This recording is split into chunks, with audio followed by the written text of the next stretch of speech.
Welcome to the Get Published podcast, sponsored by Brodie Consulting Group. To get more information about our coaching, publishing, executive ghostwriting, and podcast production services, go to getpublishedpodcast.com. Hello, I am Paul Brodie, and thank you for joining us for another episode of the Get Published podcast, where we help authors get published with a proven system that works. And today, we're being joined by Ed Evarts, author of Drive Your Career, 9 high-impact ways for you to take responsibility for your success. Ed, welcome to the show. Thank you, Paul. I appreciate you having me. How did I do in the last name? Fantastic. All right, you coached me well. Well, Ed, it's a pleasure to have you on the show. Let's go ahead and get started with question number 1. And that is, what is the one piece of advice that you would give to a first-time author who is currently writing their book? So as I think back to when I wrote my first book, which was called Raise Your Visibility and Value, it took me way longer than I ever thought it would. It took me about 7 years to write that book. My current book, the one you mentioned, Drive Your Career, took less than a year. So the advice I would give a new author who is currently writing their book is do not give up. Everybody has a story to tell, and you've got to keep working on it in order to get to the point where it's at a publishable state. So my advice would be don't give up. And what do you feel is the hardest part about getting published? A book is something that really comes in most cases from the heart, and it's awfully hard to give the green light to take it from manuscript to published version. And at some point you've got to pull the trigger. And so I think the hardest part for me, and it wasn't one of the reasons my first book took 7 years, that was in the writing, but it's to say at some point the book's ready and it needs to go to the publisher. And that can be very hard for some people because we like to keep working it. And at some point you have to let it go and get it published. Yeah, and I think that's one of the biggest challenges. I always teach 2 mantras to my clients, and that is 1, don't be afraid to take the plunge, get it started. But the other thing is done is better than perfect. You can always change it down the line, but get the thing done, because if you keep wanting to make the perfect product, it's never going to happen, and you're never going to have the opportunity to share your story. It will never happen. And one of the beauties of self-publishing is you can now put in corrections almost instantaneously. So if you find a error or you said something in a way that you think you could say better, you can go in and fix it instantly. Yep. That's what I tell my clients too with the hybrid model that we do. It's like, hey, you ever have any changes? Send them to me within 24 hours. We have it updated for Kindle and paperback. And that's the great thing. You're not having to wait. You're not having to go through a bunch of red tape. You make the updates, and typically within 24 hours, it's updated online. Absolutely. Well, let's talk about marketing. So please share a marketing strategy that you have used in your book launches that has worked well. Well, I did very, very little marketing with my first book. For my second book, I'd like to think that I can learn. And so we have done a number of marketing activities. The book is being published in September of this year. And I would say the one area that's worked really well, that's getting a lot of visibility, is LinkedIn and Facebook. So we are becoming an increasingly virtual world, and LinkedIn and Facebook go out to hundreds of millions of people.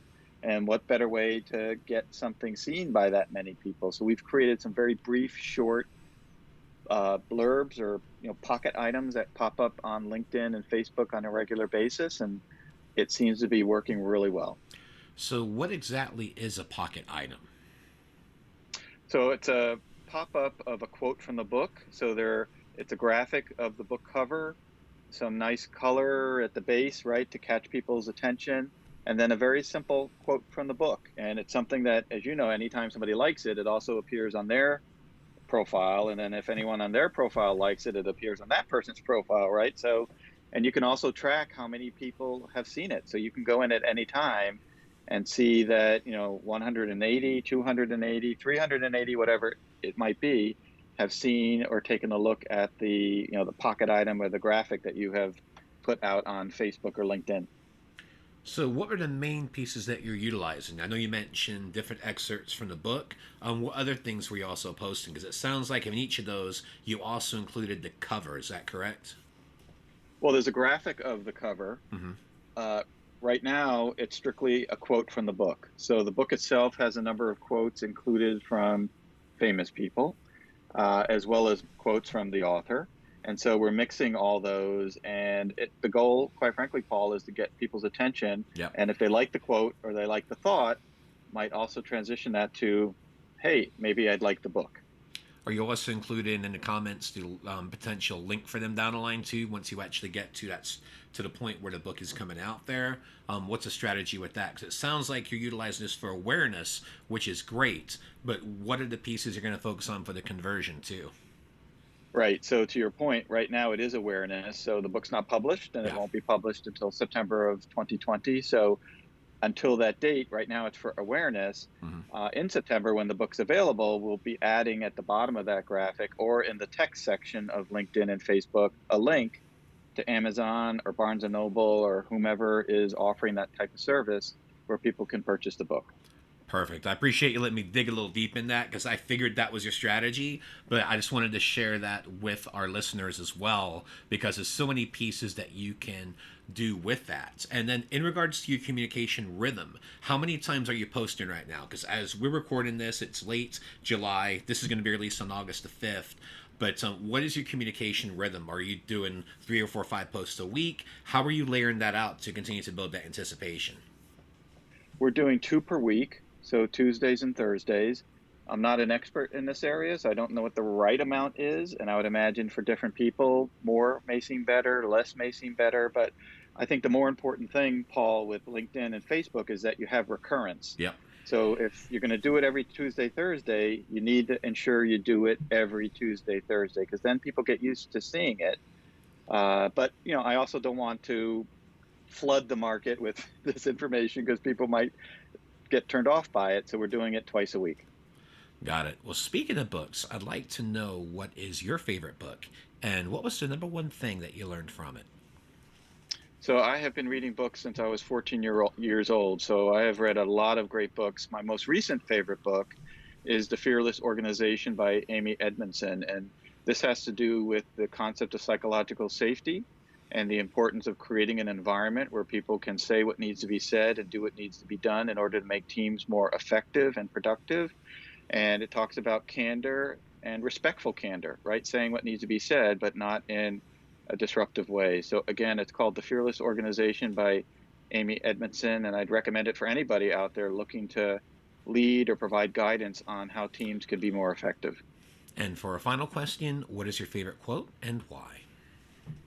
So my favorite quote comes from Eleanor Roosevelt, and it is, "No one can make you feel inferior without your consent." And as a leadership coach, I just think that's an incredibly powerful frame for people to think about who might be feeling inferior or not winning the argument or not in the place where they think they might be, because part of the reason that may be happening is from within. Well, Ed, I want to thank you for being a guest on the show. What is the best way for people to find you online? You can go to my website, Excellius.com. That's EXCELLIUS.com. Or you can email me, ed@excellius.com. Ed, thank you once again for being on the show, and I wish you all the best in your author journey ahead. Fantastic, Paul. Thank you for your time. Thanks again for joining us today. To learn more about how to get your book published with a proven system that works, grab a free copy of my book at getpublishedpodcast.com.